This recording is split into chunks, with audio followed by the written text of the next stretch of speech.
Di tengah banjir besar, suami tega menurunkanku dan putri kami yang baru berusia 1 tahun di pinggir jalan, demi menyelamatkan gundiknya yang akan melahirkan ke rumah sakit.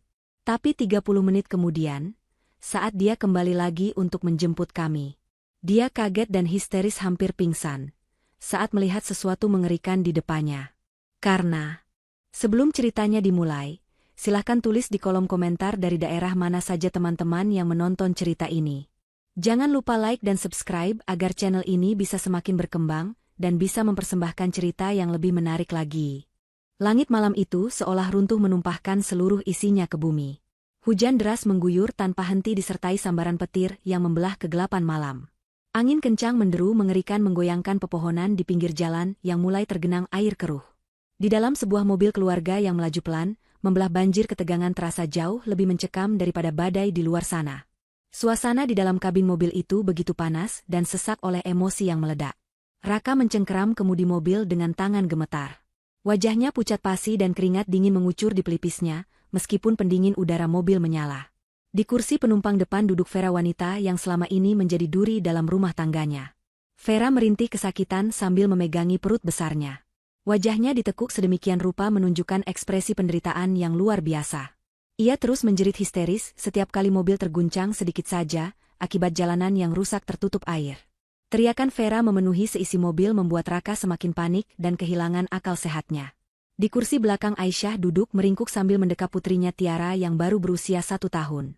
Tiara menangis kencang karena ketakutan mendengar suara petir dan teriakan Vera yang melengking.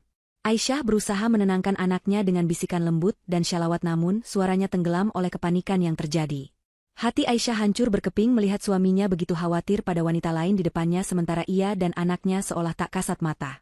Vera kembali menjerit keras kali ini, sambil mencengkeram lengan Raka dengan kuku-kukunya yang tajam.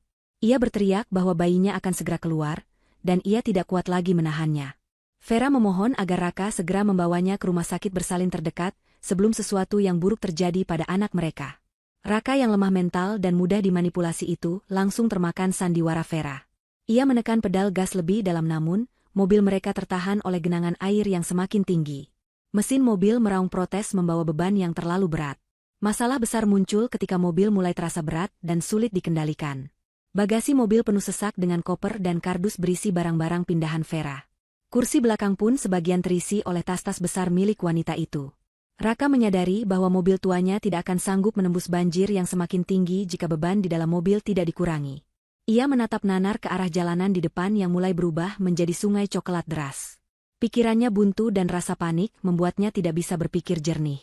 Vera yang menyadari keraguan Raka langsung melancarkan serangan psikologisnya. Ia merintih sambil berkata bahwa Raka harus memilih menyelamatkan nyawa anak laki-laki yang dikandungnya, atau membiarkan semuanya mati tenggelam di dalam mobil mogok. Vera menuduh Aisyah dan Tiara hanya menjadi beban yang memperlambat perjalanan mereka menuju rumah sakit. Kata-kata kejam itu meluncur mulus dari mulut Vera di sela-sela jeritan palsunya. Ia mendesak Raka untuk mengambil keputusan sekarang juga. Raka menelan ludah dengan susah payah. Ia menoleh ke belakang menatap istri dan anaknya sekilas. Di matanya saat itu tidak ada sorot kasih sayang seorang suami atau ayah, melainkan tatapan kosong seseorang yang sedang dikuasai ketakutan. Raka menepikan mobilnya secara mendadak di sebuah ruas jalan yang sepi dan gelap. Kiri kanan jalan itu hanyalah lahan kosong dengan pepohonan besar yang bergoyang diterpa angin. Lampu jalan mati total membuat suasana semakin mencekam. Aisyah terkejut ketika mobil berhenti. Ia bertanya dengan suara bergetar, mengapa mereka berhenti di tempat sepi seperti ini. Firasat buruk mulai menjalar di dadanya. Raka tidak menjawab pertanyaan istrinya. Ia melepaskan sabuk pengamannya lalu berbalik menghadap ke belakang. Dengan suara parau dan tanpa berani menatap mata Aisyah, ia memerintahkan istri dan anaknya untuk turun dari mobil. Aisyah terbelalak tidak percaya. Ia mengira dirinya salah dengar. Ia bertanya ulang memastikan maksud suaminya. Namun Raka justru membentak dengan keras. Ia mengatakan bahwa mobil terlalu berat dan tidak akan bisa menembus banjir di depan jika muatan tidak dikurangi. Ia harus segera membawa Vera ke rumah sakit, karena nyawa bayi laki-laki mereka sedang terancam. Raka berjanji akan segera kembali menjemput Aisyah dan Tiara, setelah menurunkan Vera di klinik bersalin yang berjarak tidak jauh dari situ. Aisyah menggeleng kuat sambil mendekap Tiara semakin erat. Ia memohon dengan sangat agar Raka tidak tega menurunkan mereka di tengah badai seperti ini. Air di luar sudah setinggi betis orang dewasa, dan arus terlihat deras. Tiara masih bayi dan bisa sakit jika terkena hujan badai. Aisyah menangis memohon belas kasihan suaminya.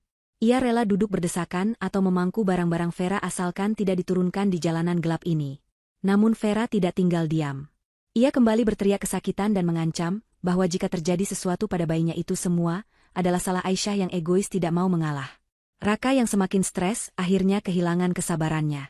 Ia turun dari mobil menerobos hujan lalu membuka pintu penumpang belakang dengan kasar. Air hujan langsung menyembur masuk membasahi tubuh Tiara yang menjerit kaget.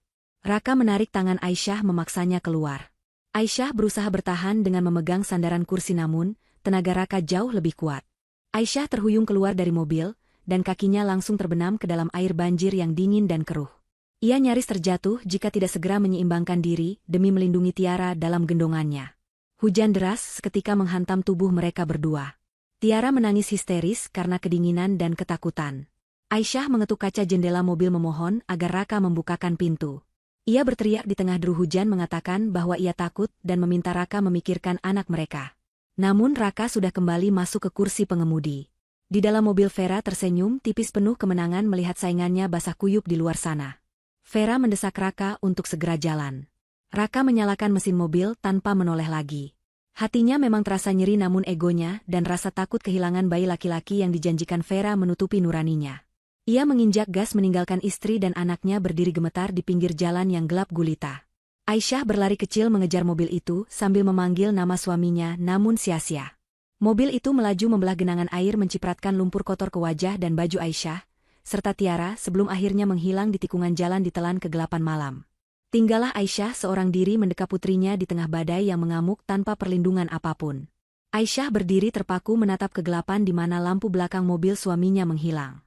Rasa dingin yang menusuk tulang perlahan mulai terasa namun rasa sakit di hatinya jauh lebih perih dan menyiksa. Ia tidak menyangka laki-laki yang dulu berjanji melindunginya di hadapan penghulu dan orang tua kini tega membuangnya seperti sampah di pinggir jalan demi wanita lain. Air mata Aisyah bercampur dengan air hujan yang mengalir deras di wajahnya. Namun ia segera sadar bahwa ia tidak boleh larut dalam kesedihan. Ada nyawa Tiara yang harus ia selamatkan. Tiara dalam gendongannya terus menangis tubuh kecilnya mulai menggigil hebat. Aisyah membuka kerudung luarnya lalu melilitkannya ke tubuh Tiara, berusaha memberikan sedikit kehangatan meski kain itu pun sudah basah kuyup. Aisyah melihat sekeliling mencari tempat berteduh. Namun di tempat itu tidak ada ruko atau pos kamling. Hanya ada pepohonan besar dan trotoar yang mulai tertutup air. Air banjir ternyata naik lebih cepat dari yang Aisyah duga. Dalam hitungan menit air yang tadinya sebatas betis kini sudah naik hingga mencapai lututnya. Arus air pun semakin deras membawa sampah ranting pohon dan lumpur. Aisyah kesulitan melangkahkan kakinya. Ia harus berjalan sangat pelan sambil meraba jalanan dengan kakinya, karena takut terperosok ke dalam lubang selokan yang tak terlihat. Langit kembali bergemuruh dahsyat. Kilat menyambar menerangi jalanan yang kini tampak seperti sungai besar. Aisyah melihat sebuah pohon besar di kejauhan yang tampak kokoh. Ia berniat menuju ke sana untuk berlindung dari angin kencang. Dengan susah payah ia menyeret langkahnya melawan arus air. Tiara sudah berhenti menangis suaranya parau dan bibirnya mulai membiru. Aisyah terus berbisik memanggil nama Allah memohon perlindungan dan kekuatan. Saat Aisyah hampir mencapai pohon itu, tiba-tiba terdengar suara gemuruh aneh dari arah bawah tanah. Bukan suara petir melainkan suara retakan yang dalam dan berat. Aisyah berhenti melangkah. Instingnya mengatakan ada bahaya besar yang mengancam. Tanah di trotoar tempat ia berpijak terasa bergetar.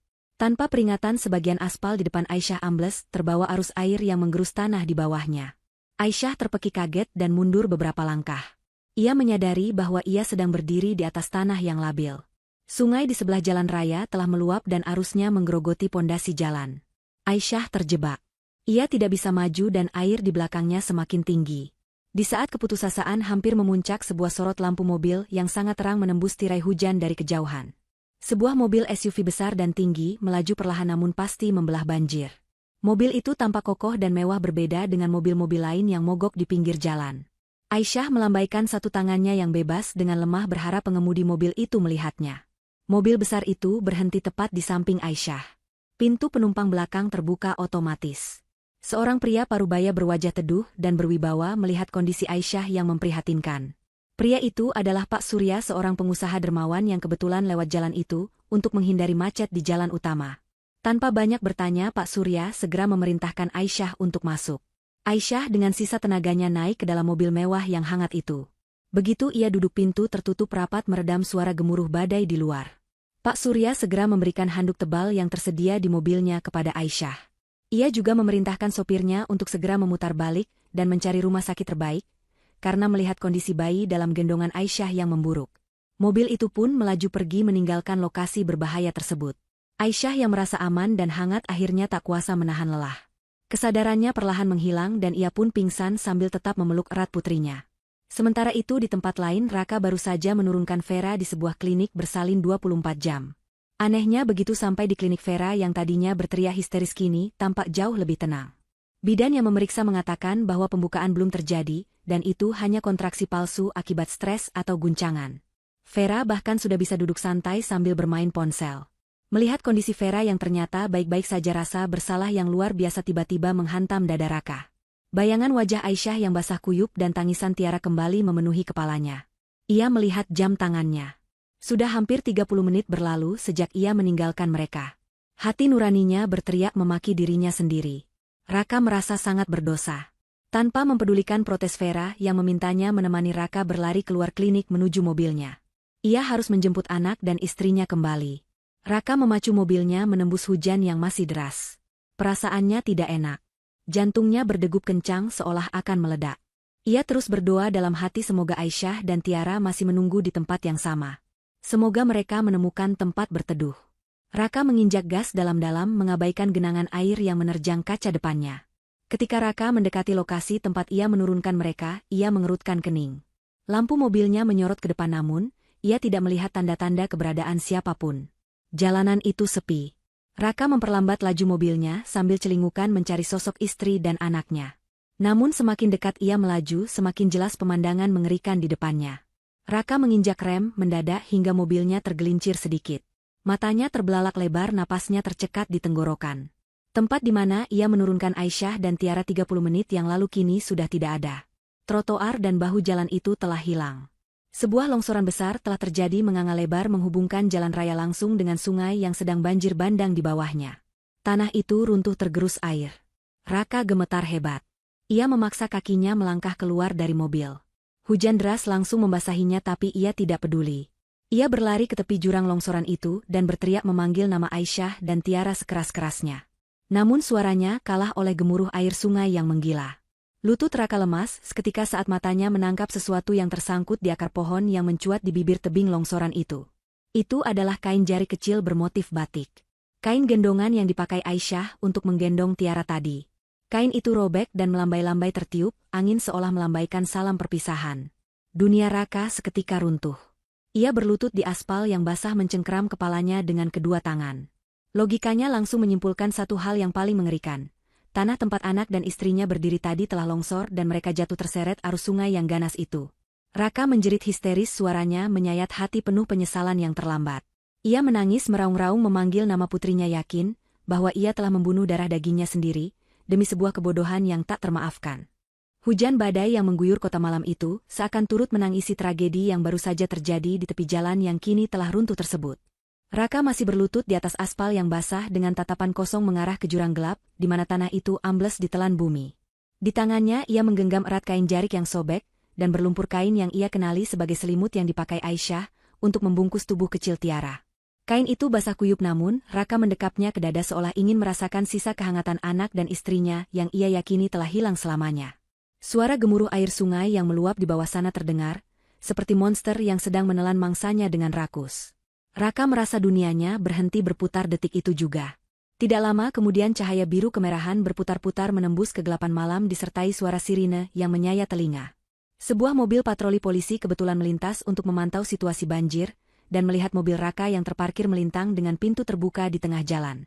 Dua orang petugas polisi turun mengenakan jas hujan tebal, dan segera menghampiri Raka yang terlihat seperti orang gila yang kehilangan akal sehatnya. Salah satu petugas mengguncang bahu Raka dengan keras mencoba menyadarkan pria itu dari histerianya. Raka menoleh perlahan, wajahnya pucat pasi tanpa darah, matanya merah bengkak, dan bibirnya gemetar hebat. Ketika polisi bertanya apa yang terjadi, Raka tidak sanggup mengeluarkan suara. Tenggorokannya tercekat oleh rasa bersalah yang mencekik. Petugas polisi itu mengarahkan senter ke arah jurang longsoran dan terkejut, melihat betapa luasnya area tanah yang tergerus air.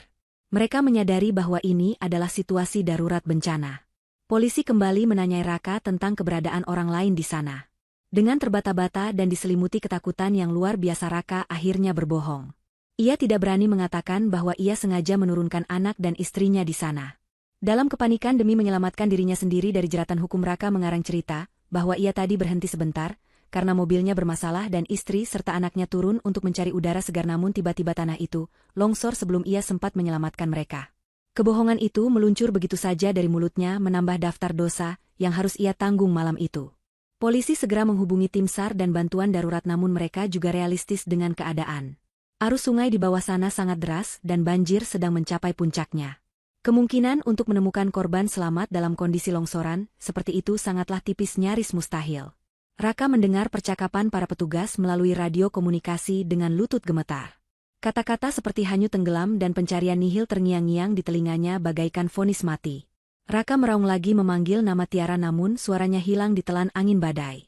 Ia membayangkan wajah polos putrinya yang ketakutan saat ia tinggalkan tadi, dan bayangan itu kini menghantuinya dengan kejam. Sementara itu di sebuah rumah sakit swasta paling elit di kota tersebut, suasana yang sangat kontras sedang terjadi.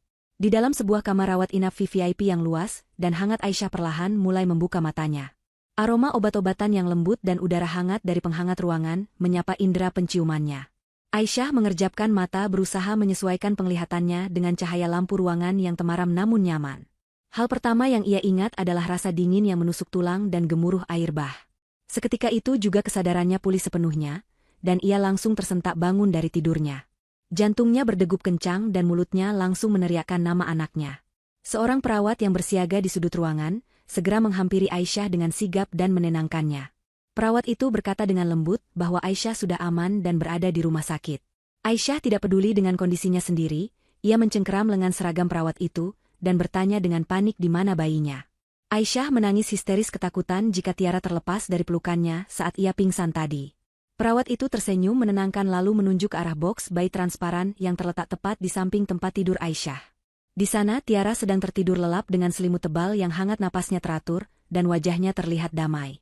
Aisyah langsung turun dari tempat tidur mengabaikan rasa pusing yang menyerang kepalanya, dan memeluk boks bayi itu. Ia menangis terseduh-seduh sambil mengelus pipi putrinya, memastikan bahwa anaknya benar-benar nyata dan hidup. Rasa lega yang luar biasa membanjiri hatinya, hingga ia kembali lemas dan terduduk di lantai. Pintu kamar terbuka dan masuklah Pak Surya, sosok penolong yang membawanya keluar dari neraka badai tadi. Pria parubaya itu tersenyum ramah melihat Aisyah sudah sadar. Ia menjelaskan bahwa dokter sudah memeriksa kondisi Tiara, dan syukurlah bayi itu sangat kuat, tidak mengalami cedera serius, hanya sedikit kedinginan namun sudah ditangani dengan baik. Aisyah bersujud di kaki Pak Surya mengucapkan terima kasih berulang kali sambil berurai air mata. Ia tidak tahu bagaimana harus membalas budi baik orang asing yang telah menyelamatkan nyawanya dan nyawa anaknya. Pak Surya dengan bijak meminta Aisyah untuk bangkit dan kembali beristirahat. Ia mengatakan bahwa itu adalah kewajiban sesama manusia untuk saling menolong. Namun di tengah rasa syukurnya, ingatan Aisyah kembali pada Raka. Ia teringat bagaimana suaminya tega meninggalkannya di pinggir jalan demi wanita lain. Rasa sakit di hatinya kembali menyeruak lebih perih daripada luka fisik manapun. Aisyah bertanya kepada Pak Surya, apakah ada orang yang mencarinya, atau apakah suaminya datang menjemput. Pak Surya terdiam sejenak, raut wajahnya berubah menjadi prihatin. Ia menggeleng perlahan. Ia menceritakan bahwa sejak ia membawa Aisyah ke rumah sakit ini tidak ada satupun panggilan telepon masuk ke ponsel Aisyah yang sempat diselamatkan oleh sopir Pak Surya, meskipun ponsel itu mati karena basah. Pak Surya juga memberitahu bahwa ia telah menyuruh orang untuk mengecek lokasi kejadian tadi, dan laporannya sungguh mengerikan. Jalanan tempat Aisyah berdiri tadi sudah putus total karena longsor. Pak Surya berkata dengan nada hati-hati bahwa jika suaminya kembali ke sana kemungkinan besar suaminya berpikir Aisyah sudah menjadi korban bencana tersebut. Kembali ke lokasi kejadian, Raka akhirnya dipaksa pulang oleh polisi karena kondisi fisiknya yang semakin menurun dan keberadaannya di sana justru menghambat proses evakuasi yang memang sulit dilakukan malam itu. Dengan langkah gontai seperti mayat hidup, Raka kembali masuk ke mobilnya. Pikirannya kosong. Ia menyalakan mesin mobil dan mengemudi tanpa arah sebelum akhirnya insting membawanya kembali ke klinik bersalin tempat ia menurunkan Vera. Sepanjang perjalanan bayangan Tiara yang melambaikan tangan dan senyum Aisyah yang tulus terus berputar di kepalanya seperti kaset rusak. Penyesalan itu datang terlambat dan kini rasa bersalah itu telah berubah menjadi monster yang akan memakannya dari dalam. Sesampainya di klinik, Raka berjalan menyeret kakinya menuju kamar rawat Vera. Ia berharap mendapatkan sedikit penghiburan atau setidaknya melihat wajah penyesalan dari wanita yang memaksanya melakukan tindakan keji itu. Namun apa yang ia temukan justru membuat darahnya mendidih sekaligus membeku. Di dalam kamar klinik yang nyaman, Vera sedang duduk bersandar sambil menikmati semangkuk bubur ayam panas. Wajahnya terlihat segar tanpa beban sedikit pun. Ia sedang melakukan panggilan video dengan temannya, tertawa-tawa menceritakan betapa dramatisnya perjalanan mereka tadi, seolah itu adalah sebuah petualangan seru dan bukan tragedi. Vera menoleh ketika pintu terbuka dan melihat Raka berdiri di ambang pintu dengan kondisi basah kuyup, kotor dan berantakan. Bukannya bertanya tentang keadaan Raka atau nasib Aisyah dan Tiara, kalimat pertama yang keluar dari mulut Vera justru adalah keluhan. Ia memarahi Raka karena meninggalkannya terlalu lama sendirian di klinik yang menurutnya kurang fasilitas ini. Ia meminta Raka untuk segera mengurus administrasi agar ia bisa pindah ke kamar yang lebih bagus. Vera sama sekali tidak melihat kehancuran di mata Raka. Bagi Vera, Aisyah dan Tiara hanyalah gangguan yang sudah berhasil disingkirkan, dan sekarang ia bisa memonopoli Raka sepenuhnya. Raka menatap Vera dengan tatapan nanar. Untuk pertama kalinya ia melihat wajah asli wanita yang selama ini ia puja mati-matian. Wajah itu bukan lagi wajah cantik yang menggoda, melainkan wajah iblis yang tidak memiliki hati nurani. Raka ingin berteriak, ingin mencekik Vera, ingin mengatakan bahwa karena permintaan konyol wanita inilah ia kehilangan anak dan istrinya. Namun Raka terlalu pengecut. Ia sadar ia juga bersalah. Ia adalah pelaku utamanya. Ia tidak bisa menyalahkan Vera sepenuhnya, karena pada akhirnya dialah yang memegang kemudi dan memutuskan untuk menurunkan keluarganya. Raka jatuh terduduk di lantai klinik menangis tanpa suara. Ia terjebak. Ia telah menukar berlian dengan batu kerikil tajam, dan sekarang batu itu mulai melukai kakinya. Di rumah sakit VVIP, Aisyah memandang keluar jendela kaca besar yang menampilkan pemandangan kota yang masih diguyur hujan. Ia menatap pantulan wajahnya di kaca. Wajah yang lelah pucat namun kini memiliki sorot mata yang berbeda. Kata-kata Pak Surya terngiang di benaknya. Raka tidak mencarinya. Raka mungkin mengira ia sudah mati. Dan jika Raka memang mencintainya, pria itu seharusnya tidak pernah meninggalkannya di tengah badai sejak awal. Aisyah meraba jari manisnya tempat cincin pernikahannya melingkar. Cincin yang dulu dipasangkan Raka dengan janji sehidup semati. Kini janji itu terasa seperti lelucon yang menyakitkan. Dengan tangan gemetar namun hati yang perlahan mengeras, Aisyah melepaskan cincin emas itu dari jarinya. Ia menatap cincin itu untuk terakhir kalinya, mengenang masa-masa indah yang ternyata palsu. Aisyah kemudian meletakkan cincin itu di meja samping tempat tidur, bukan untuk disimpan melainkan untuk ditinggalkan. Malam itu di tengah kehangatan ruang perawatan mewah dan didampingi tidur lelap putrinya, satu bagian dari diri Aisyah telah mati. Aisyah yang naif, yang selalu mengalah dan bergantung pada suami, telah tewas terseret banjir. Kini yang tersisa adalah seorang ibu yang harus bertahan hidup demi anaknya. Tekad membara mulai tumbuh di dadanya, tekad untuk bangkit menjadi wanita yang tidak akan pernah bisa diinjak-injak lagi oleh siapapun, terutama oleh laki-laki seperti Raka. Hari-hari berlalu setelah malam badai yang mengerikan itu, namun bagi Raka waktu seolah berhenti bergerak. Ia hidup dalam bayang-bayang ketakutan dan rasa bersalah yang tak berujung. Setiap kali ia memejamkan mata, ia melihat wajah Tiara yang menangis dan Aisyah yang memohon di tengah hujan. Raka tidak berani melaporkan kehilangan istrinya secara resmi ke kantor polisi dengan jujur. Ia takut penyelidikan akan mengarah pada fakta bahwa ia menelantarkan mereka di pinggir jalan. Akhirnya Raka membiarkan asumsi publik dan tetangga berkembang sendiri. Berita tentang longsor besar di malam badai itu menyebar luas dan orang-orang menyimpulkan bahwa istri dan anak Raka adalah korban yang tidak ditemukan jasadnya, hanyut terbawa arus sungai menuju laut. Raka menjalani sandiwara duka yang memuakkan. Di depan para tetangga dan kerabat yang datang melayat ke rumah kontrakannya, ia memasang wajah sedih dan terpukul. Orang-orang menepuk punggungnya, memberikan kata-kata penghiburan, memintanya untuk tabah menerima takdir Tuhan. Raka hanya bisa mengangguk lemah sementara hatinya berteriak bahwa ini bukan takdir Tuhan melainkan hasil dari kejahatannya sendiri. Tidak ada jasad yang dimakamkan, tidak ada nisan yang bisa ia tangisi. Hanya sebuah pengajian kecil yang diadakan oleh tetangga untuk mendoakan arwah Aisyah dan Tiara. Raka duduk di sudut ruangan merasa seperti penipu paling hina di dunia. Di sisi lain Vera semakin menunjukkan dominasinya. Setelah keluar dari klinik dengan bayi laki-lakinya yang sehat, Vera langsung mengambil alih rumah kontrakan Raka. Ia tanpa ragu membuang barang-barang peninggalan Aisyah. Foto-foto pernikahan, baju-baju Aisyah, mainan Tiara, semuanya dimasukkan ke dalam kantong sampah besar dan dibuang begitu saja. Raka sempat mencoba melarang ketika Vera hendak membuang bantal kecil kesayangan Tiara, namun Vera membentaknya dengan kasar. Vera berkata bahwa Raka harus melupakan masa lalu dan fokus pada masa depan mereka, yaitu anak laki-laki yang baru saja lahir itu. Vera menegaskan bahwa tidak boleh ada jejak hantu, di rumah ini jika Raka ingin hidup tenang bersamanya. Raka yang mentalnya sudah hancur tidak berdaya melawan. Ia membiarkan Vera mengatur segalanya. Namun ada satu hal yang mengganjal di hati Raka. Setiap kali ia melihat bayi laki-laki yang dilahirkan Vera, ia tidak merasakan ikatan batin yang kuat. Bayi itu sama sekali tidak mirip dengannya baik dari bentuk hidung mata maupun warna kulit. Namun Vera selalu berkilah bahwa bayi itu mirip dengan kakek buyutnya atau kerabat jauh Vera. Raka mencoba menepis keraguannya, berusaha meyakinkan diri bahwa bayi inilah alasan ia melakukan semua pengorbanan gila itu. Ia harus mencintai anak ini karena demi anak inilah ia telah kehilangan Tiara. Sementara Raka tenggelam dalam lumpur dosa dan kebohongan Aisyah, sedang memulai perjalanan hidup barunya yang tidak mudah. Setelah sembuh dari sakit fisiknya, Aisyah dihadapkan pada kenyataan pahit, bahwa ia tidak memiliki tempat tinggal dan uang sepeser pun. Namun takdir Tuhan mempertemukannya dengan orang sebaik Pak Surya bukan tanpa alasan.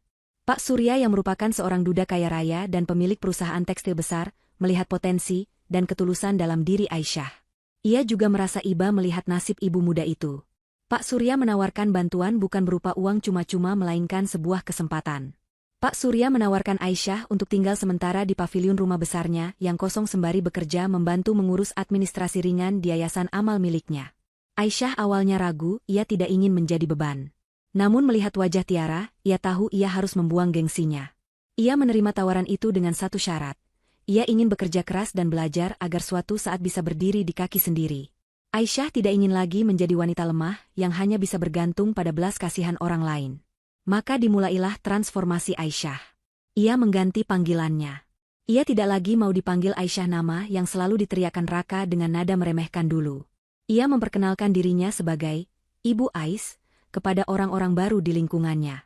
Siang hari ia bekerja dengan tekun di yayasan belajar tentang manajemen pembukuan dan cara berinteraksi dengan orang-orang penting. Malam harinya setelah menidurkan Tiara, ia melahap buku-buku bisnis dan pengembangan diri yang dipinjamnya dari perpustakaan pribadi Pak Surya. Aisyah juga merubah penampilannya. Bukan menjadi menor atau berlebihan, tetapi menjadi lebih rapi, bersih, dan berwibawa. Pakaian lamanya yang lusuh diganti dengan pakaian kerja yang sederhana namun elegan, pemberian mendiang istri Pak Surya yang masih tersimpan rapi. Setiap kali ia merasa lelah atau ingin menyerah, Aisyah akan melihat bekas luka goresan di kaki Tiara. Akibat kejadian malam itu, luka yang akan selalu mengingatkannya pada kekejaman Raka. Dendam di hati Aisyah tidak ia lampiaskan dengan kemarahan meledak-ledak, melainkan ia jadikan bahan bakar untuk memacu dirinya maju. Ia bersumpah suatu hari nanti, ia akan berdiri di tempat yang tinggi di mana Raka harus mendongak untuk melihatnya. 3 tahun berlalu dengan cepat dalam pusaran waktu yang berbeda bagi kedua belah pihak. Bagi Raka 3 tahun itu adalah neraka dunia. Bisnis kecil-kecilan yang ia rintis bangkrut total karena sifat boros Vera. Vera ternyata adalah wanita yang gila belanja dan tidak pernah puas. Uang tabungan Raka ludes untuk membeli tas, sepatu, dan perhiasan Vera. Setiap kali Raka menasehati Vera, akan mengancam akan pergi membawa anak mereka, membuat Raka kembali tunduk. Mereka pindah dari satu kontrakan murah ke kontrakan yang lebih kumuh, dikejar-kejar penagih utang. Raka yang dulu berpenampilan rapi kini terlihat tua, kurus, dan tidak terawat. Wajahnya selalu murung, memancarkan aura kegagalan. Sebaliknya bagi Ibu Ais 3 tahun, adalah masa penempaan emas. Berkat kecerdasannya, ketelitiannya, dan bimbingan langsung dari Pak Surya, Ibu Ais kini telah dipercaya memegang posisi penting di salah satu cabang perusahaan Pak Surya. Ia bukan lagi staf administrasi biasa melainkan seorang manajer operasional yang disegani. Tiara pun tumbuh menjadi gadis kecil yang cerdas, lincah, dan sangat cantik. Tiara memanggil Pak Surya dengan sebutan kakek, dan Pak Surya sangat menyayangi Tiara seperti cucu kandungnya sendiri. Kehidupan mereka bergelimang kenyamanan, namun Ibu Ais tetap rendah hati dan tidak pernah melupakan asal-usulnya. Suatu sore saat hujan rintik-rintik turun membasahi kaca jendela kantornya yang berada di lantai 10 gedung pencakar langit, Ibu Ais berdiri menatap jalanan macet di bawah sana. Ia teringat kembali pada malam jahanam itu. Dulu ia berada di bawah sana kedinginan dan terbuang. Sekarang ia berada di atas hangat dan berkuasa. Tiba-tiba pintu ruangannya diketuk. Sekretarisnya masuk membawa sebuah berkas lamaran kerja. Sekretaris itu berkata bahwa ada pelamar untuk posisi office boy dan tenaga kebersihan yang sangat memohon untuk diterima karena butuh uang mendesak. Ibu Ais sebenarnya tidak mengurus penerimaan karyawan level bawah, namun entah kenapa hari itu hatinya tergerak untuk melihat berkas tersebut.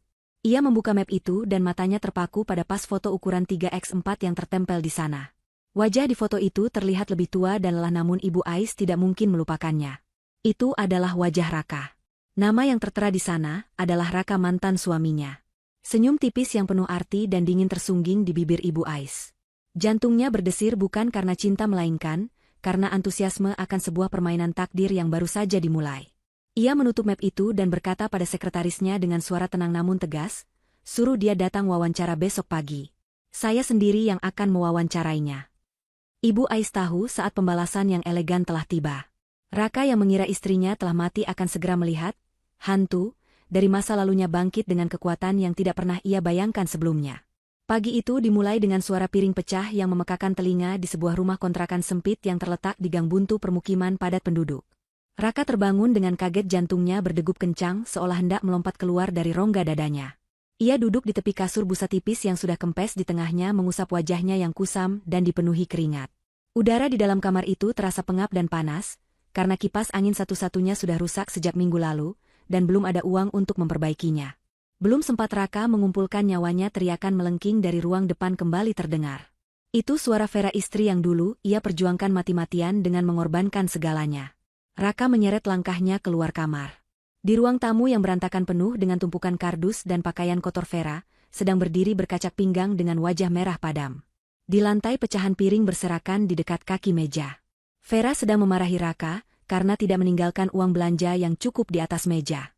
Vera mengeluh bahwa susu formula untuk anak mereka sudah habis, dan ia juga butuh uang untuk membeli krim perawatan wajah yang harganya selangit. Raka hanya bisa menunduk lesu. Ia mencoba menjelaskan dengan suara pelan bahwa ia baru saja dipecat dari pekerjaan terakhirnya sebagai kurir ekspedisi karena motornya ditarik oleh penagih utang. Namun penjelasan itu justru membuat Vera semakin murka. Wanita itu memaki Raka sebagai suami yang tidak berguna dan pembawa sial. Raka menatap wajah Vera yang kini terlihat tua dan kasar, karena sering marah-marah. Hilang sudah kecantikan dan kelembutan palsu yang dulu memikat hatinya. Raka merasa jijik sekaligus benci, namun ia tidak berdaya. Ia terjebak dalam pernikahan yang tidak memiliki landasan cinta lagi, melainkan hanya saling menuntut. Raka buru-buru mandi dan bersiap-siap. Hari ini ia memiliki satu harapan terakhir. Ia mendapat informasi lowongan pekerjaan dari seorang teman lama untuk posisi tenaga kebersihan, atau office boy di sebuah gedung perkantoran baru yang sangat megah di pusat kota. Raka tidak peduli lagi dengan gengsi. Ia rela melakukan pekerjaan kasar apa saja asalkan bisa membawa pulang uang dan menghindari amukan Vera barang sehari saja. Raka berangkat menggunakan angkutan umum yang sesak dan panas. Ia berdesak-desakan dengan penumpang lain yang berbau keringat, membuat kemeja putih satu-satunya yang ia miliki menjadi kusut dan lembab. Sepanjang perjalanan Raka melamun memandang jalanan macet. Ia teringat masa lalunya saat ia masih memiliki mobil sendiri, saat Aisyah selalu menyiapkan sarapan hangat dan menyium tangannya sebelum berangkat kerja. Kenangan itu kini terasa seperti mimpi indah yang menyakitkan. Raka menggelengkan kepala kuat-kuat berusaha mengusir bayangan Aisyah. Ia yakin Aisyah sudah tenang di alam sana bersama Tiara. Rasa bersalah itu masih ada, namun kini tertutupi oleh kerasnya perjuangan bertahan hidup. Sesampainya di kawasan bisnis terpadu, Raka berdiri terpaku di depan sebuah gedung pencakar langit yang menjulang tinggi menembus awan. Gedung itu bernama Menara Surya, bangunan paling ikonik dan mewah di kota itu. Dinding kacanya berkilauan memantulkan cahaya matahari pagi. Orang-orang yang keluar masuk gedung itu berpakaian rapi, wangi, dan terlihat sukses. Raka merasa sangat kecil dan kotor. Ia merapikan kerah bajunya yang kucel dengan tangan gemetar, lalu memberanikan diri melangkah menuju pos keamanan untuk menanyakan lokasi wawancara. Satpam yang berjaga menatap Raka dengan tatapan menyelidik dari ujung rambut sampai ujung kaki sebelum akhirnya menunjuk arah pintu samping khusus untuk pelamar kerja level bawah. Raka menelan ludah menahan rasa malu. Ia mengikuti instruksi itu dan bergabung dengan puluhan pelamar lain yang juga terlihat sama susahnya dengan dia. Mereka menunggu berjam-jam di lorong yang dingin. Satu persatu nama dipanggil masuk ke ruangan HRD. Raka menunggu dengan gelisah, meremas-remas tangannya yang berkeringat dingin. Ia sangat butuh pekerjaan ini. Utang di warung tetangga sudah menumpuk, dan pemilik kontrakan sudah mengancam akan mengusir mereka jika bulan ini menunggak lagi. Ketika giliran Raka tiba, hal aneh terjadi. Seorang staf wanita muda yang cantik keluar memanggil namanya, namun ia tidak menyuruh Raka masuk ke ruangan HRD biasa. Staf itu mengatakan bahwa khusus untuk pelamar hari ini, wawancara tahap akhir akan dilakukan langsung oleh atasan di lantai paling atas, karena perusahaan sedang mencari tenaga kepercayaan khusus untuk lantai eksekutif. Raka bingung namun juga merasa sedikit bangga. Mungkin nasib baik akhirnya berpihak padanya. Ia berpikir mungkin pengalamannya dulu sebagai karyawan kantoran sebelum bangkrut menjadi nilai tambah. Raka diajak naik menggunakan lift khusus yang melesat cepat ke lantai teratas. Ketika pintu lift terbuka, kemewahan yang luar biasa langsung menyambutnya. Lantai marmer mengkilap, karpet tebal yang meredam langkah kaki dan lukisan-lukisan abstrak yang tampak mahal menghiasi dinding. Suasananya sangat hening dan dingin, berbeda jauh dengan hiruk-pikuk di bawah sana. Raka berjalan mengikuti staf tadi menuju sebuah pintu ganda besar dari kayu jati yang kokoh. Jantung Raka berdegup semakin kencang. Ia merasa gugup bukan main.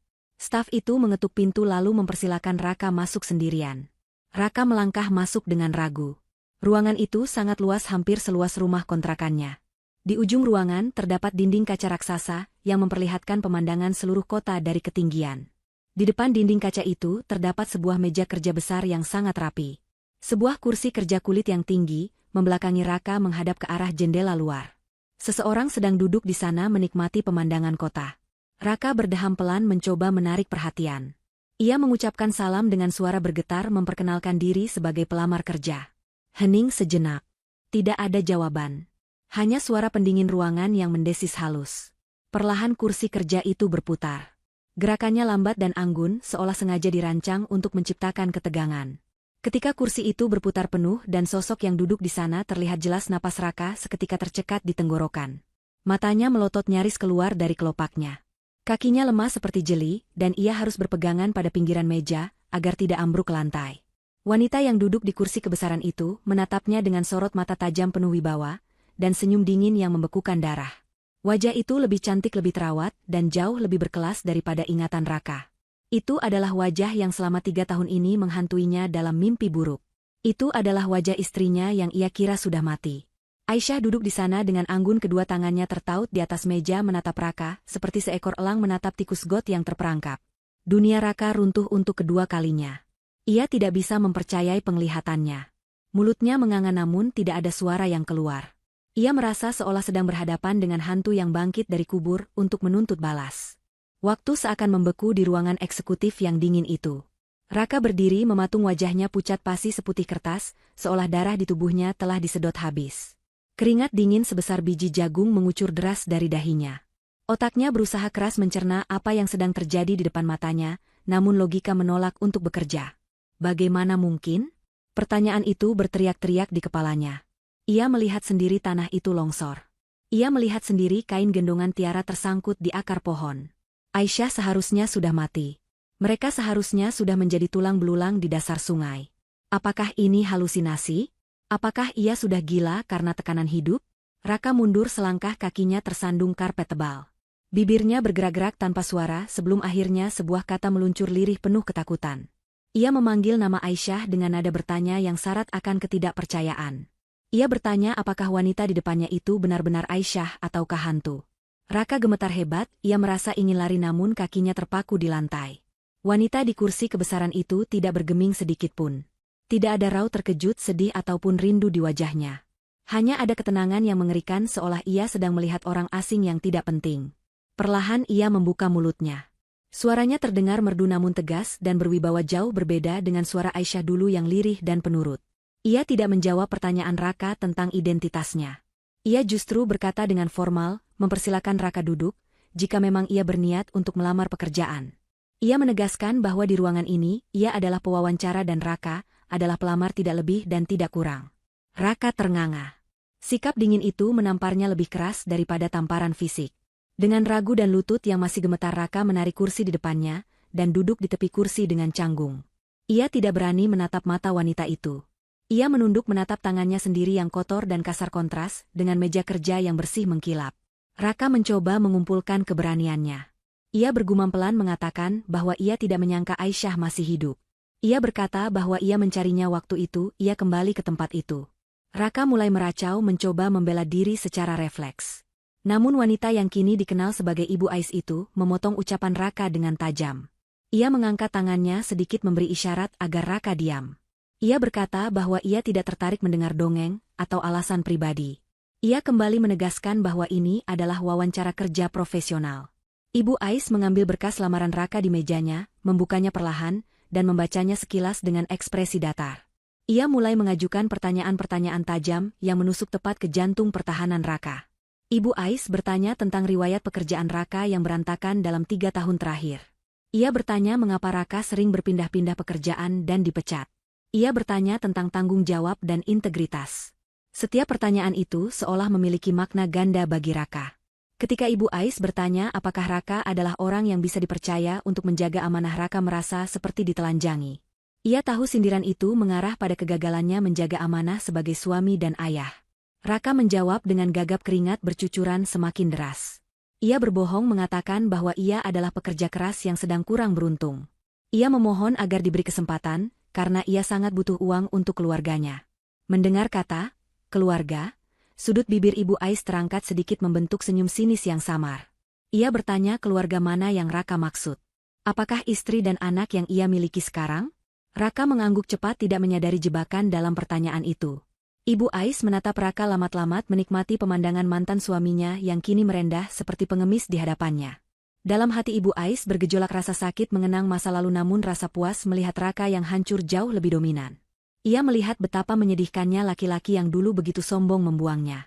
Setelah hening yang mencekam beberapa saat, Ibu Ais menutup map lamaran itu dengan suara buk yang cukup keras membuat Raka tersentak kaget. Ibu Ais bersandar di kursinya menatap Raka dengan tatapan menilai. Ia berkata bahwa sebenarnya kualifikasi Raka sangat buruk dan meragukan. Namun perusahaan sedang membutuhkan tenaga kebersihan untuk area toilet dan pantry di lantai eksekutif ini dengan segera. Pekerjaan itu berat, kotor, dan membutuhkan orang yang tidak punya rasa malu. Ibu Ais bertanya apakah Raka bersedia menerima pekerjaan rendahan itu dengan gaji standar UMR. Raka terdiam. Harga dirinya sebagai laki-laki tercabik-cabik. Ia harus membersihkan toilet di lantai tempat mantan istrinya menjadi bos besar? Ia harus menjadi bawahan dari wanita yang dulu ia sia-siakan? Rasa malu membakar wajahnya. Namun bayangan wajah Vera yang mengamuk dan ancaman pemilik kontrakan kembali muncul. Raka tidak punya pilihan. Ia tidak punya tempat lain untuk pergi. Dengan suara serak dan kepala tertunduk dalam-dalam, Raka menyetujui tawaran itu. Ia berkata bahwa ia bersedia melakukan apa saja asalkan diterima bekerja. Ibu Ais mengangguk puas. Ia menekan tombol intercom di mejanya, memanggil sekretarisnya untuk masuk dan memproses administrasi Raka sebagai office boy baru. Sebelum Raka keluar ruangan, Ibu Ais memberikan satu peringatan terakhir. Ia berkata dengan nada dingin bahwa di kantor ini profesionalitas adalah segalanya. Ia melarang Raka untuk berbicara hal-hal pribadi atau mengaku-ngaku mengenalnya di luar hubungan atasan dan bawahan. Jika Raka melanggar satu kali saja, ia akan langsung dipecat tanpa pesangon. Raka mengangguk patuh seperti kerbau yang dicocok hidungnya. Ia berjalan keluar dari ruangan mewah itu dengan langkah gontai. Kakinya terasa berat seolah diseret rantai besi. Begitu pintu tertutup di belakangnya, Raka bersandar di dinding lorong, napasnya memburu. Ia meremas rambutnya sendiri frustrasi. Ia masih tidak percaya dengan apa yang baru saja terjadi. Aisyah masih hidup dan sekarang Aisyah adalah bosnya. Aisyah memegang kendali atas nasibnya. Raka merasa takut luar biasa. Ia takut rahasia masa lalunya terbongkar, ia takut Vera tahu, dan ia takut pada tatapan mata Aisyah yang seolah bisa membaca seluruh dosanya. Sore harinya Raka pulang ke rumah kontrakan dengan perasaan campur aduk. Wajahnya kusut. Vera langsung menyambutnya dengan pertanyaan mendesak tentang hasil wawancara. Raka duduk di kursi plastik yang reot menatap lantai. Ia memberitahu Vera bahwa ia diterima bekerja. Vera bersorak kegirangan, matanya berbinar membayangkan uang. Vera bertanya apa posisinya dan berapa gajinya. Raka berbohong. Ia mengatakan ia diterima sebagai staf logistik, bukan tukang bersih-bersih toilet. Ia tidak sanggup mengatakan kebenaran yang memalukan itu pada Vera. Ketika Vera bertanya siapa bosnya dan apakah bosnya baik, Raka terdiam lama. Tenggorokannya tercekat. Ia akhirnya menjawab singkat bahwa bosnya adalah orang kaya yang galak dan tidak banyak bicara. Raka memutuskan untuk menyembunyikan fakta bahwa bosnya adalah Aisyah. Ia tahu jika Vera tahu Aisyah masih hidup dan kaya raya, Vera pasti akan melakukan hal gila yang akan memperburuk keadaan. Raka memilih menyimpan bom waktu itu sendirian, berharap ia bisa bertahan hidup di dalam neraka yang baru saja ia masuki. Sementara itu, tanpa sepengetahuan Raka, Ibu Ais di kantornya sedang melihat rekaman CCTV yang menampilkan Raka yang sedang mengepel koridor dengan wajah menderita. Ibu Ais tersenyum tipis, permainan baru saja dimulai. Hari-hari bekerja sebagai petugas kebersihan di kantor mantan istrinya sendiri adalah siksaan batin yang tak berujung bagi Raka. Setiap pagi ia harus datang paling awal sebelum matahari terbit untuk membersihkan toilet eksekutif, membuang sampah sisa makanan dari hari sebelumnya, dan mengepel lantai marmer hingga mengkilap tanpa noda. Seragamnya berwarna kusam dan bau cairan pembersih lantai kini menjadi aroma tubuhnya sehari-hari. Raka yang dulu selalu menjaga penampilan dan wibawa kini harus menundukkan kepala setiap kali berpapasan dengan karyawan lain. Ia menjadi sosok yang tak terlihat dianggap, ada hanya ketika ada kotoran yang perlu dibersihkan.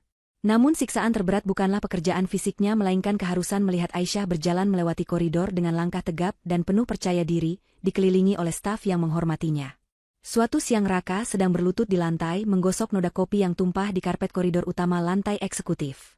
Punggungnya terasa nyeri luar biasa, karena ia belum beristirahat sejak pagi. Tiba-tiba pintu lift terbuka dan terdengar suara tawa renyah seorang anak kecil yang begitu ceria. Suara itu terdengar asing namun sekaligus menggetarkan hati Raka. Ia mendongak sedikit dari pekerjaannya. Seorang gadis kecil berusia sekitar 4 tahun berlari keluar dari lift dengan lincah. Gadis itu mengenakan gaun pesta anak-anak yang sangat indah dengan pita besar di rambutnya yang hitam lebat. Wajahnya bersinar bersih dan matanya memancarkan kecerdasan serta kebahagiaan yang meluap-luap. Di belakang gadis kecil itu berjalan Pak Surya yang tampak gagah meski sudah berumur. Pak Surya tertawa lebar merentangkan tangannya menyambut pelukan gadis kecil itu. Gadis itu berteriak memanggil kakek dengan manja lalu melompat ke gendongan Pak Surya. Pemandangan itu begitu hangat dan penuh kasih sayang. Raka terpaku di tempatnya. Ia menatap wajah gadis kecil itu lekat-lekat. Bentuk matanya, hidungnya, dan senyumnya. Raka mengenali semua itu. Itu adalah wajah yang sama dengan bayi yang dulu ia tinggalkan di tengah badai. Itu adalah Tiara putrinya yang ia kira sudah tewas. Jantung Raka seolah berhenti berdetak. Matanya memanas dan tenggorokannya tercekat hebat. Putrinya masih hidup dan tumbuh menjadi gadis yang sangat cantik jelita. Tanpa sadar Raka bangkit berdiri. Kain pel di tangannya jatuh ke lantai. Kakinya melangkah perlahan mendekati Pak Surya, dan gadis kecil itu seolah ditarik oleh magnet yang kuat. Mulutnya bergetar memanggil nama Tiara dengan suara parau. Gadis kecil itu menoleh mendengar namanya dipanggil. Ia menatap Raka dengan tatapan polos namun bingung. Tiara tidak mengenali pria kurus kucel dan berantakan di depannya itu sebagai ayahnya. Dalam ingatan Tiara sosok ayah tidak pernah ada. Yang ia tahu ayahnya adalah sosok yang jahat yang pernah diceritakan dalam dongeng sebelum tidur sebagai orang yang tidak bertanggung jawab. Raka yang dikuasai emosi rindu dan penyesalan mencoba mendekat, dan mengulurkan tangannya yang kasar ingin menyentuh pipi putrinya. Ia ingin memeluk Tiara, ingin mengatakan bahwa ia adalah ayahnya. Namun reaksi Tiara sungguh di luar dugaan Raka, dan menghancurkan hatinya berkeping-keping. Tiara memalingkan wajahnya dan membenamkan wajahnya ke bahu Pak Surya. Dengan suara polos anak kecil yang jujur Tiara berkata bahwa ia takut pada paman itu karena paman itu kotor dan bau. Tiara meminta Pak Surya untuk menjauhkannya dari Raka. Kata-kata, bau, dan takut, yang keluar dari mulut darah dagingnya sendiri menampar Raka lebih keras daripada hukuman fisik apapun. Raka terhentak mundur, tangannya menggantung di udara hampa. Saat itulah pintu ruangan besar terbuka, dan Ibu Ais keluar mendengar keributan kecil di luar. Ia melihat Raka yang berdiri mematung dengan wajah hancur dan Tiara yang ketakutan dalam gendongan Pak Surya. Wajah Ibu Ais berubah dingin seketika. Ia berjalan cepat menghampiri mereka mengambil alih Tiara dari gendongan Pak Surya, dan memeluk putrinya erat-erat seolah melindunginya dari wabah penyakit. Ibu Ais menatap Raka dengan tatapan tajam yang menusuk. Ia tidak perlu berteriak untuk menunjukkan kemarahannya. Cukup dengan tatapan itu, Raka merasa nyalinya menciut hingga titik nol. Ibu Ais memerintahkan seorang pengasuh yang datang bersama mereka untuk membawa Tiara masuk ke dalam ruangannya dan bermain di sana. Setelah Tiara hilang dari pandangan Ibu Ais berdiri berhadapan dengan Raka di koridor yang sunyi. Raka mulai menangis. Ia bersimpuh di kaki Aisyah memohon ampun. Ia berkata bahwa ia sangat menyesal. Ia mengaku salah. Ia memohon izin untuk memeluk Tiara sekali saja. Ia mengatakan bahwa ia adalah ayah kandungnya dan ia berhak bertemu dengan anaknya. Ibu Ais menatap Raka yang bersujud di kakinya tanpa rasa iba sedikitpun. Dengan suara tenang namun penuh penekanan Ibu Ais berkata bahwa Raka sudah tidak memiliki hak apapun atas Tiara. Hak itu sudah hilang tepat pada detik Raka menurunkan kaca mobil dan mengusir mereka keluar di tengah banjir bandang 3 tahun lalu. Ibu Ais mengingatkan Raka bahwa saat Tiara kedinginan dan butuh perlindungan, ayahnya justru memilih menyelamatkan orang lain. Ibu Ais menegaskan bahwa bagi Tiara ayahnya sudah mati pada malam itu. Raka mencoba membela diri dengan mengatakan bahwa ia kembali waktu itu. Ia berkata ia mencari mereka. Namun Ibu Ais memotong ucapan itu dengan tawa sinis. Ia mendekatkan wajahnya ke wajah Raka dan berbisik dengan nada yang membuat bulu kuduk merinding. Ia berkata bahwa Raka kembali bukan karena cinta melainkan karena rasa takut di penjara dan rasa bersalah. Cinta seorang ayah tidak akan pernah menempatkan anaknya dalam bahaya barang sedetik pun. Ibu Ais menunjuk ke arah lift dan memerintahkan Raka untuk kembali bekerja membersihkan toilet, atau ia akan memanggil keamanan untuk menyeretnya keluar. Raka tidak punya pilihan. Dengan air mata bercucuran dan hati yang remuk redam, ia kembali mengambil kain pelnya. Dari kejauhan, ia bisa mendengar suara tawa Tiara dari dalam ruangan tawa yang tidak akan pernah bisa ia miliki lagi. Sementara Raka menjalani hari-harinya di kantor dengan penuh penderitaan di rumah kontrakan Vera, mulai mencium gelagat yang aneh. Vera menyadari bahwa Raka sering pulang dengan wajah yang sangat tertekan lebih dari biasanya orang yang lelah bekerja. Selain itu, Vera juga merasa curiga, karena Raka tidak pernah mau bercerita detail tentang pekerjaannya. Namun yang paling memicu kecurigaan Vera adalah ketika ia menemukan sebuah amplop kop surat perusahaan tempat Raka bekerja yang terjatuh dari saku celana Raka saat hendak dicuci. Di kop surat itu tertera logo perusahaan tekstil raksasa yang sangat terkenal. Vera yang matre langsung berpikir bahwa Raka pasti menyembunyikan bonus atau uang lebih darinya karena bekerja di perusahaan Bonafide seperti itu. Didorong oleh rasa penasaran dan keserakahan Vera, memutuskan untuk menyelidiki. Keesokan harinya setelah Raka berangkat kerja, Vera menitipkan anak laki-lakinya ke tetangga, dan diam-diam mengikuti Raka. Ia melihat Raka masuk ke gedung pencakar langit yang sangat mewah. Vera ternganga melihat kemegahan gedung itu. Ia membayangkan betapa banyaknya uang yang berputar di sana. Vera menunggu di lobi berpura-pura menjadi tamu. Saat ia duduk di lobi, matanya menangkap sebuah majalah bisnis yang tergeletak di meja tamu.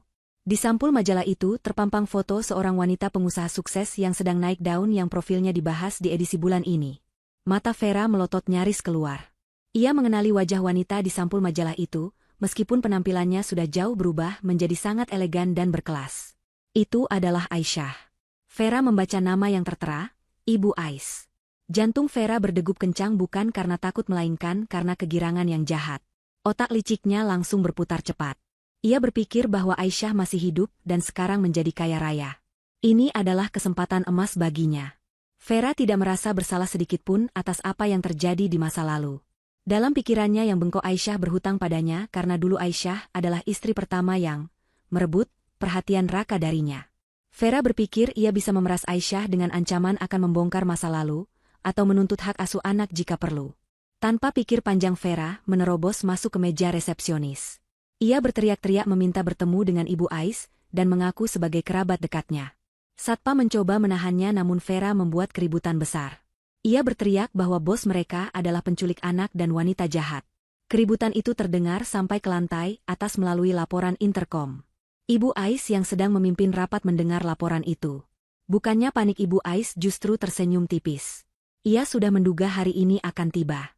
Ia memerintahkan satpam untuk membiarkan Vera naik. Ia ingin menyelesaikan semua ini hari ini juga. Vera naik lift dengan wajah angkuh. Ia merasa di atas angin. Begitu sampai di ruangan Ibu Ais, Vera langsung mendobrak pintu tanpa mengetuk. Di dalam ruangan itu ada Ibu Ais yang duduk tenang di kursi kebesarannya dan Raka yang kebetulan sedang membersihkan kaca jendela di sudut ruangan. Raka terkejut setengah mati melihat Vera muncul. Wajahnya pucat pasi ketakutan. Vera tidak mempedulikan Raka yang mematung dengan kain lap di tangan. Vera langsung melangkah menuju meja Aisyah dengan tatapan menantang. Vera mulai mencaci maki Aisyah. Ia menuduh Aisyah menyembunyikan diri untuk menikmati kekayaan sendirian. Vera dengan tidak tahu malu menuntut bagian harta. Ia berkata bahwa Raka adalah suami sahnya sekarang, jadi harta Aisyah yang didapat selama masa pernikahan dulu, atau yang berhubungan dengan Raka harus dibagi. Vera juga mengancam akan melaporkan Aisyah ke polisi dengan tuduhan membawa kabur anak Raka, yaitu Tiara tanpa izin ayahnya. Vera berpikir ancaman ini akan membuat Aisyah takut, dan memberinya uang tutup mulut dalam jumlah besar. Raka mencoba menghentikan Vera menarik lengan istrinya itu, dan memohon agar Vera diam. Raka tahu siapa yang sedang mereka hadapi sekarang. Namun Vera justru menepis tangan Raka dan memaki suaminya sebagai pengecut. Vera terus berteriak tentang hak asuh dan ganti rugi. Aisyah hanya diam mendengarkan semua ocehan itu dengan wajah datar. Setelah Vera selesai menumpahkan segala keserakahannya, Aisyah perlahan membuka laci mejanya, dan mengeluarkan sebuah remote control. Tanpa bicara sepatah kata pun, Aisyah menyalakan layar televisi besar yang ada di dinding ruangan. Layar itu menampilkan sebuah rekaman video CCTV yang buram namun cukup jelas. Raka dan Vera menoleh ke layar. Itu adalah rekaman CCTV dari lorong klinik bersalin 3 tahun yang lalu. Di layar terlihat jam menunjukkan waktu tepat saat badai terjadi, saat Raka sedang pergi menjemput Aisyah. Dalam video itu terlihat Vera sedang berjalan santai keluar dari kamar rawat menuju mesin penjual minuman. Vera terlihat sehat bugar, tidak memegang perutnya kesakitan sama sekali. Ia bahkan terlihat tertawa saat menelepon seseorang. Suara rekaman itu tidak ada namun gambar itu sudah berbicara 1000 bahasa. Kebohongan Vera tentang kondisi kritisnya yang akan melahirkan dan pendarahan hebat terbongkar telak di depan mata Raka. Raka menatap layar itu dengan mulut ternganga lalu beralih menatap Vera dengan pandangan tidak percaya. Selama ini ia hidup dalam rasa bersalah, karena mengira ia harus memilih antara dua nyawa yang kritis. Ternyata Vera sehat walafiat dan hanya bersandiwara agar Raka membuang Aisyah. Vera mulai terlihat gugup keringat dingin bercucuran. Ia mencoba berkilah bahwa video itu rekayasa. Namun serangan Aisyah belum selesai. Aisyah melemparkan sebuah map tebal ke hadapan Vera dan Raka. Map itu meluncur di atas meja licin dan berhenti tepat di depan Raka. Aisyah memerintahkan Raka untuk membukanya. Dengan tangan gemetar Raka membuka map itu. Isinya adalah hasil tes DNA.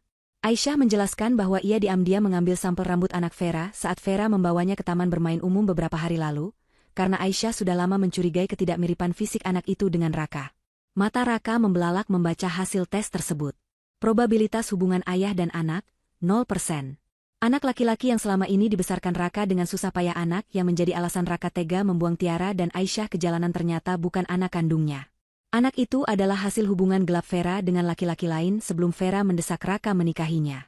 Vera telah menjebak Raka menjadikan Raka sebagai bapak untuk menutupi aibnya sendiri. Ruangan itu hening seketika. Hanya terdengar suara napas Raka yang memburu dan berat. Kehancuran yang dirasakan Raka kali ini jauh lebih dahsyat dari sebelumnya.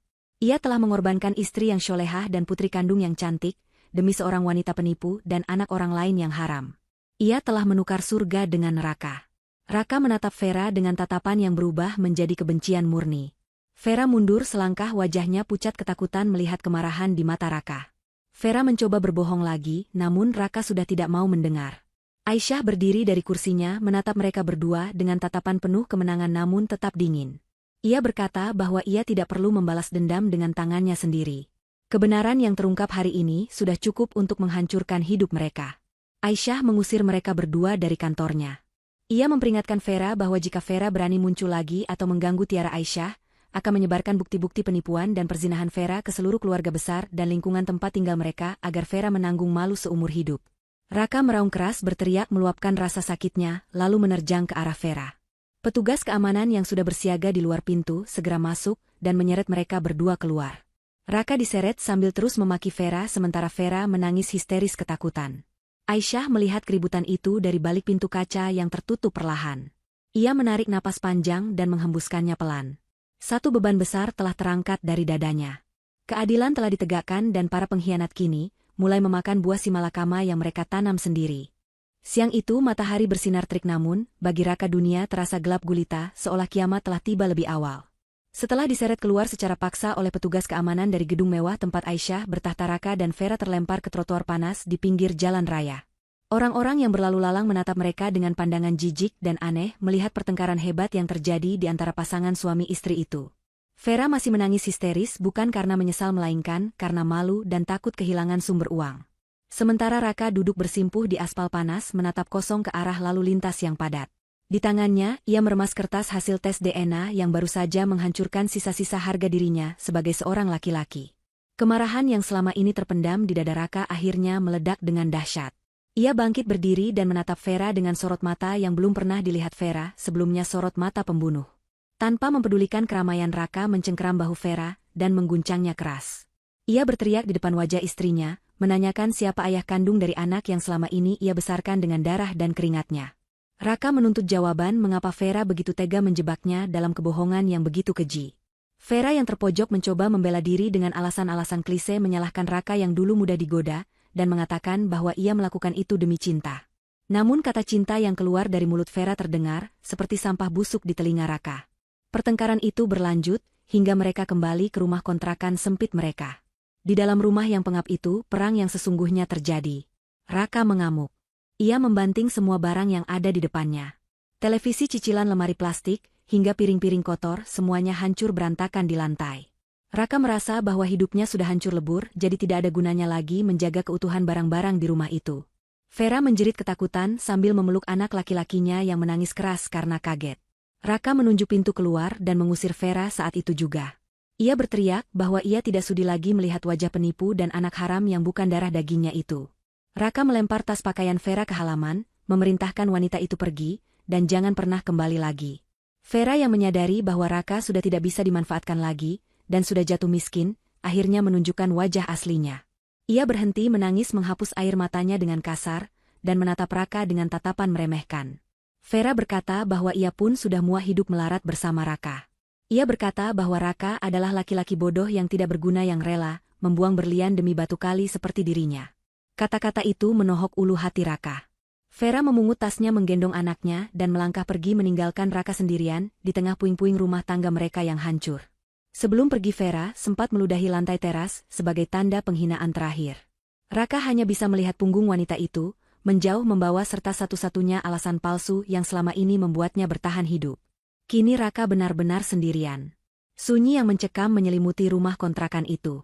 Raka duduk di lantai di antara pecahan kaca dan sobekan baju. Ia menangis meraung-raung memukul-mukul dadanya yang terasa sesak.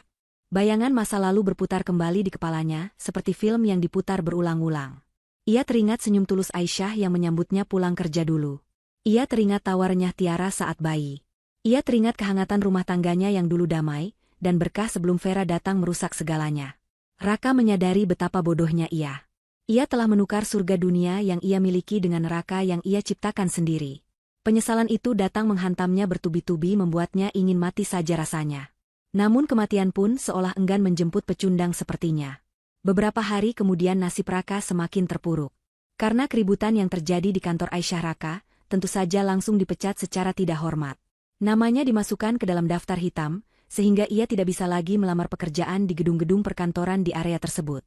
Tanpa pekerjaan dan tanpa uang sepeser pun Raka tidak sanggup membayar uang sewa kontrakan yang sudah menunggak 3 bulan.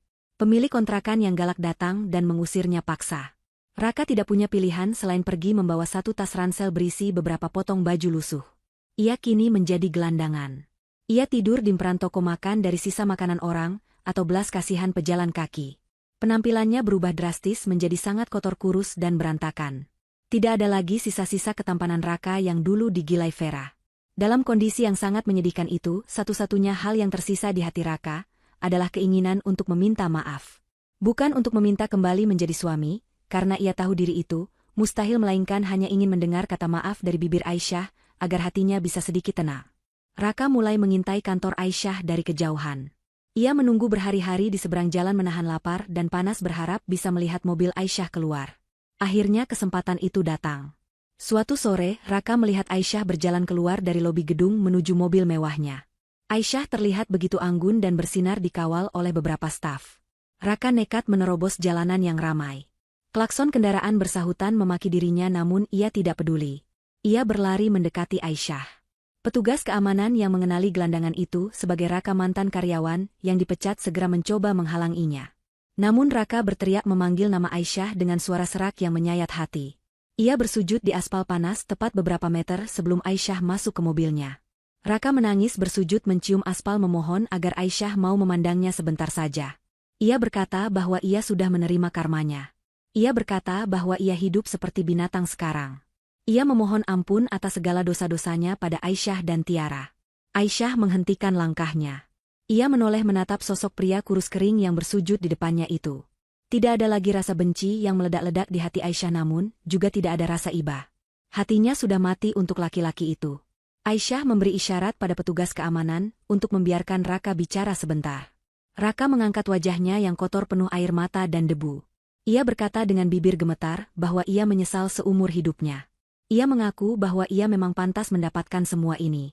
Ia hanya ingin Aisyah tahu bahwa di setiap detak jantungnya sekarang hanya ada penyesalan. Raka berkata lirih bahwa ia ingin kembali ke masa lalu dan memperbaiki semuanya jika bisa. Aisyah menatap Raka dengan pandangan yang tenang namun sangat jauh.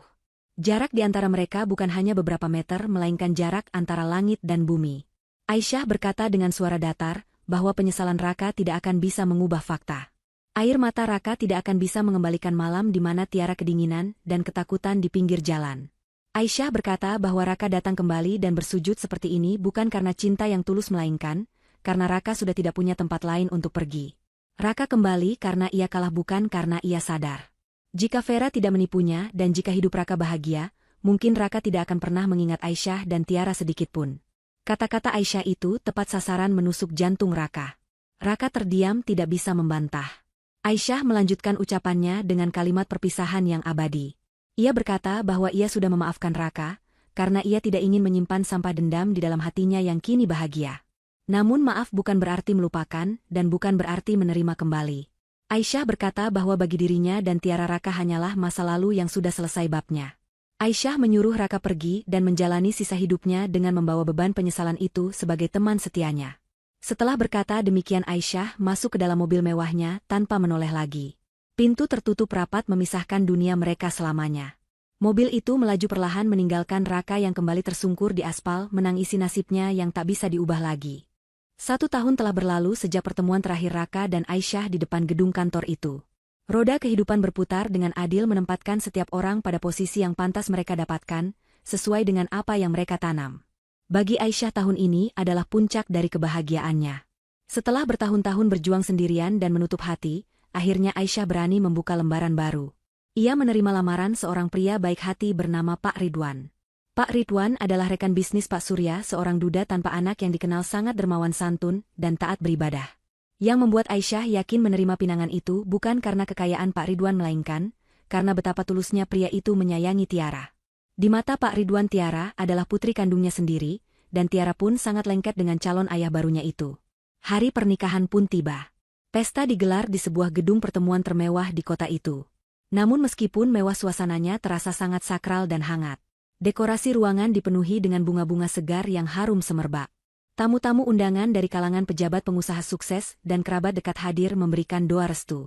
Aisyah duduk di pelaminan bersanding dengan Pak Ridwan. Wajah Aisyah memancarkan cahaya kebahagiaan yang begitu nyata. Ia tersenyum lepas senyum yang sudah lama hilang dari wajahnya.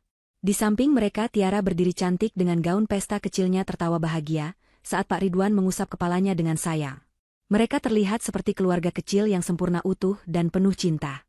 Di dalam gedung pendingin ruangan membuat udara terasa sejuk dan nyaman. Makanan lezat berlimpah ruah, alunan musik syahdu mengiringi setiap langkah tamu yang memberikan selamat. Aisyah merasa sangat bersyukur. Ia melihat ke arah Pak Surya yang duduk di barisan depan, menatapnya dengan bangga seperti seorang ayah yang berhasil mengantarkan putrinya ke gerbang kebahagiaan. Aisyah menyadari bahwa badai besar yang dulu nyaris menenggelamkannya ternyata adalah cara Tuhan untuk memindahkan posisinya ke tempat yang jauh lebih tinggi dan mulia. Ia telah melewati ujian itu dan kini ia menuai hasil kesabarannya. Namun pemandangan yang sangat kontras terjadi di luar gedung megah itu. Langit sore itu mendung pekat persis seperti langit pada malam kejadian 3 tahun lalu. Awan hitam bergulung-gulung dan tak lama kemudian hujan deras turun mengguyur bumi. Angin kencang bertiup membawa hawa dingin yang menusuk tulang. Di balik pagar besi gedung yang kokoh di trotoar yang basah dan becek, seorang pengemis kurus dengan pakaian compang-camping sedang duduk meringkuk memeluk lututnya. Pengemis itu adalah Raka.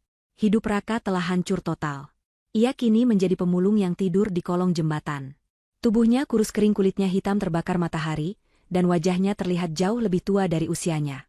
Ia sering sakit-sakitan karena tidur di tempat lembab dan makan tidak teratur. Hari ini entah dorongan apa yang membawanya berjalan jauh, hingga sampai ke depan gedung ini. Ia mendengar kabar dari orang-orang pasar bahwa hari ini adalah hari pernikahan pengusaha sukses Ibu Ais. Rasa penasaran dan rindu yang menyakitkan menuntun langkah kakinya yang bengkak untuk datang ke sini, meskipun ia tahu ia tidak akan mungkin bisa masuk. Raka mengintip dari celah pagar besi. Dari kejauhan melalui pintu kaca lobi yang terbuka lebar, ia bisa melihat cahaya terang benderang dari dalam gedung. Ia melihat siluet Aisyah yang sedang tertawa bahagia di pelaminan. Ia melihat Tiara yang berlarian riang. Ia melihat suami baru Aisyah yang tampak gagah dan melindungi mereka. Pemandangan itu bagaikan pisau yang mengiris-iris bola matanya. Itu seharusnya adalah tempatnya. Itu seharusnya adalah kebahagiaannya.